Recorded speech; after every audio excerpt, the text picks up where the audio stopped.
Bonjour à toutes et tous. Avec cette météo, franchement, vous avez bien fait de rester tranquillement chez vous devant. Vous êtes formidables, car c'est grâce à France 3 Hauts-de-France que vous allez trouver chaleur et réconfort. Vous allez voir, nous sommes en direct ce matin et dans un instant, je reçois l'auteur nordiste Benjamin Vallier.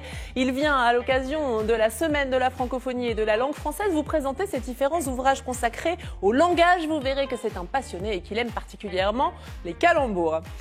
C'est la semaine prochaine, la semaine de la langue française et de la francophonie. Et à cette occasion, mon invité du jour est un amoureux des mots et du langage. Il est parolier, il a publié un guide très remarqué sur l'argot. Il travaille sur les expressions ch'tis et vient de publier un recueil de jeux de mots. Benjamin Vallier. Bonjour. Bonjour Virginie. Bienvenue sur le plateau de Merci. Vous êtes formidable. Installez-vous, vous êtes venu avec une plume. Voilà, je vous ai rapporté mais une jolie plume. Une vraie plume pour écrire. C'est ça, tout à fait. C'est un clin d'œil au langage, à l'écriture. Oui, tout à fait. Puis on me dit souvent que je suis un drôle d'oiseau, donc c'est intéressant. Et puis parce que ma plume m'en fait parfois perdre. Et je rebondis sur votre reportage avant, puisque c'est voilà, c'est l'oiseau, c'est le vol, ça fait rêver, c'est la liberté. Voilà, c'est pour ça que j'ai ramené cet objet. Aussi. Vous vous sentez libre aujourd'hui? Non, pas forcément, mais j'aime rêver. Vous aimez rêver. Quand on rêve, on est libre, tout à fait. J'ai dit que vous étiez un amoureux des mots et du langage. Pourquoi cet amour du langage, cet intérêt pour la langue française en particulier? Je sais pas, c'est vrai que ça fait que quelques années que je m'y intéresse vraiment. Par exemple, au lycée, j'étais pas du tout français. Je suis pas lecteur, moi, je suis pas quelqu'un qui lit. J'écris sans lire. C'est assez spécial. La lecture est quelque chose qui m'ennuie profondément.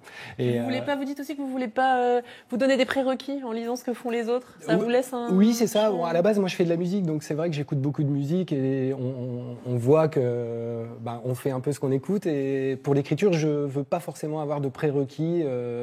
Et je veux que ça vienne de moi. C'est intéressant pour d'autres, des jeunes par exemple, qui s'intéresseraient pas à la matière, le français, qui n'aimeraient pas aller en cours de français. On arrive quand même à s'intéresser au langage, socialement alors? Oui, et puis après, moi, c'est vrai que j'aime beaucoup les jeux de mots, etc. Donc après, c'est pas obligatoire de lire pour savoir manipuler et jouer avec la langue. Alors, votre dernier ouvrage s'appelle « Je suis le nouveau Raymond DeVos ». Ça va, tranquille, vous n'avez pas trop la grosse tête? Non, mais c'est ça qui est intéressant dans le titre. Oui, il y a un côté premier et second degré.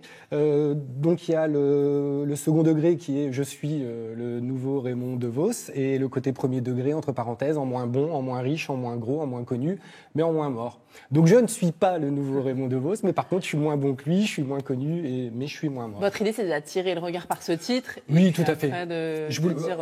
À la base, je voulais que ça s'appelle « Dans le fond, c'est pour la forme ». Puisque c'est vrai qu'il n'y a pas vraiment de fond, même s'il y a des pensées, des maximes.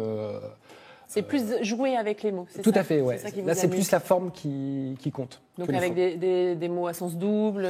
Oui, ça joue sur le non-sens, la polysémie, les paradoxes, les choses antinomiques. Voilà. Après, il y a des réflexions peut-être un peu plus, et toute proportion gardée, philosophiques, mais ça reste vraiment... Philosophique, carrément. C'est quelqu'un qui m'a dit ça. Hein, Non, mais c'est vrai, c'est vrai. Alors moi je dis... Bon, alors par exemple au hasard, comment un roi peut-il être un prince sans rire? Donc là, c'est un jeu de mots sur voilà, le mot inapproprié, prince sans rire, prince sans rire. Vous prenez les moins bonnes. Hein, donnez-moi la meilleure, je ne sais pas, non, il y en a des très bien. Je sais pas, par exemple, ça sent le mensonge quand on vous promet qu'on ne vous promettra plus rien. Voilà, par exemple. Ou il y a des jours avec, faut faire sans. Voilà, c'est un peu vraiment... Toujours avec le jeu des expressions françaises que vous aimez bien utiliser, manipuler. Vous êtes à l'écoute, vous êtes un enseignant. Quand vous entendez vos élèves parler, vous écoutez ce qu'ils disent, comment la langue évolue, leurs expressions. Oui, ça vous sert? Oui, bien sûr. Après, je me sers énormément des expressions idiomatiques que je torture un peu dans tous les sens, que je peux faire résonner avec d'autres. Je peux en rassembler deux dans une seule et même phrase. Après, oui, tout à fait. J'ai sorti un livre sur l'argot il y a quelques mois. Lexique ta mère, très remarqué, avec de nombreuses critiques dans Libération, dans des magazines spécialisés, David Abiker à la télévision. Ça a beaucoup plu, ce recueil, qui a aussi un côté un peu humoristique. Oui, en fait, les pans vraiment que j'essaye de défendre, c'est ça, c'est la langue et l'humour, enfin, si tant est qu'il soit drôle. Mais oui, là, c'était vraiment... alors, il y a eu un bon écho dans les médias parce que c'est un sujet sociétal, c'est-à-dire que je prends les mots des jeunes actuels et je les traduis en langage soutenu, ce qui donne le côté humoristique. Et en même temps, c'est ça qui crée le décalage, mais qui nous permet de comprendre finalement ce que les jeunes pourraient dire. C'est ça, l'objectif citoyen, on va dire, du livre, c'était un rapprochement intergénérationnel, tout à fait, voilà. Et ça fonctionne. Lexique ta mère, qu'on trouve toujours chez Fortuna Éditions. Tout à fait. Pour l'autre livre, il faut le commander sur un site internet qui s'affiche sur votre écran. Voilà. Et vous travaillez sur les expressions ch'ti. C'est vraiment le langage qui vous passionne? Oui, tout à fait. C'est vraiment un peu ma marque de fabrique. Donc là, oui, je suis en train de plancher sur un livre sur les expressions ch'ti, puisque... alors c'est intéressant, j'ai commencé à l'écrire. Je ne sais pas quand ça sortira, mais les expressions ch'ti sont extrêmement imagées, mais sont très humoristiques, elles se suffisent à elles-mêmes. Enfin, vraiment, le pan humoristique est là, c'est très intéressant. J'en dis pas plus, mais il y a matière. On suivra ça de près. Et puis, vous êtes également parolier, vous écrivez des chansons, on en parle dans un instant. Benjamin Vallier est toujours avec nous. Vous êtes... auteur, compositeur aussi, parolier, vous écrivez tout le temps différentes choses, y compris des paroles de chansons. Vous êtes donc un artiste. Quand on est artiste, il faut être multicarte aujourd'hui? Non, pas forcément. Alors déjà, je préfère le terme artisan, parce que je fais tout avec mes mains. C'est vrai que j'enregistre même mes disques moi-même, je fais mes clips moi-même. Non, enfin, chacun voit midi à sa porte ou à sa perte. Moi, j'aime faire des choses différentes.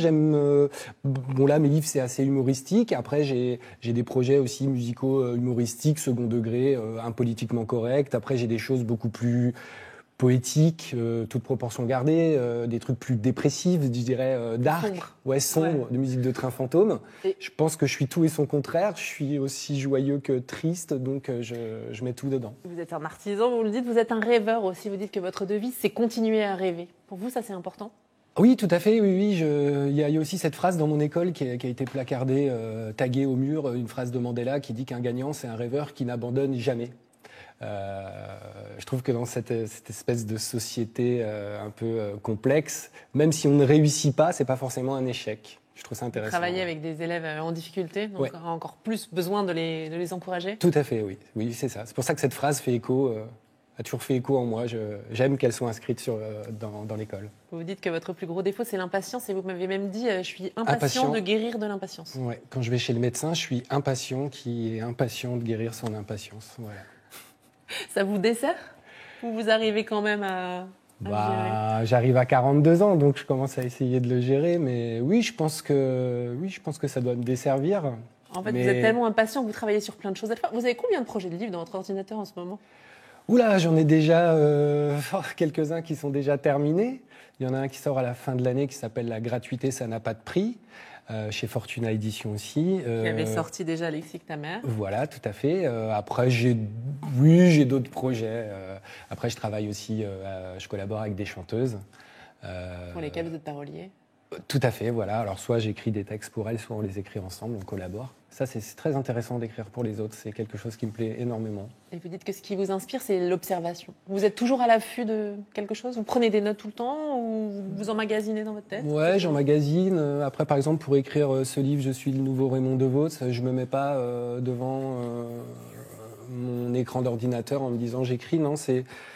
Je sais pas, on va parler ensemble, vous allez utiliser une expression ou quelque chose comme ça qui, moi, va faire sens, qui va me permettre de rebondir instinctivement. Je le note sur mon téléphone, dans ma tête, et puis après, je retranscris en rentrant chez moi.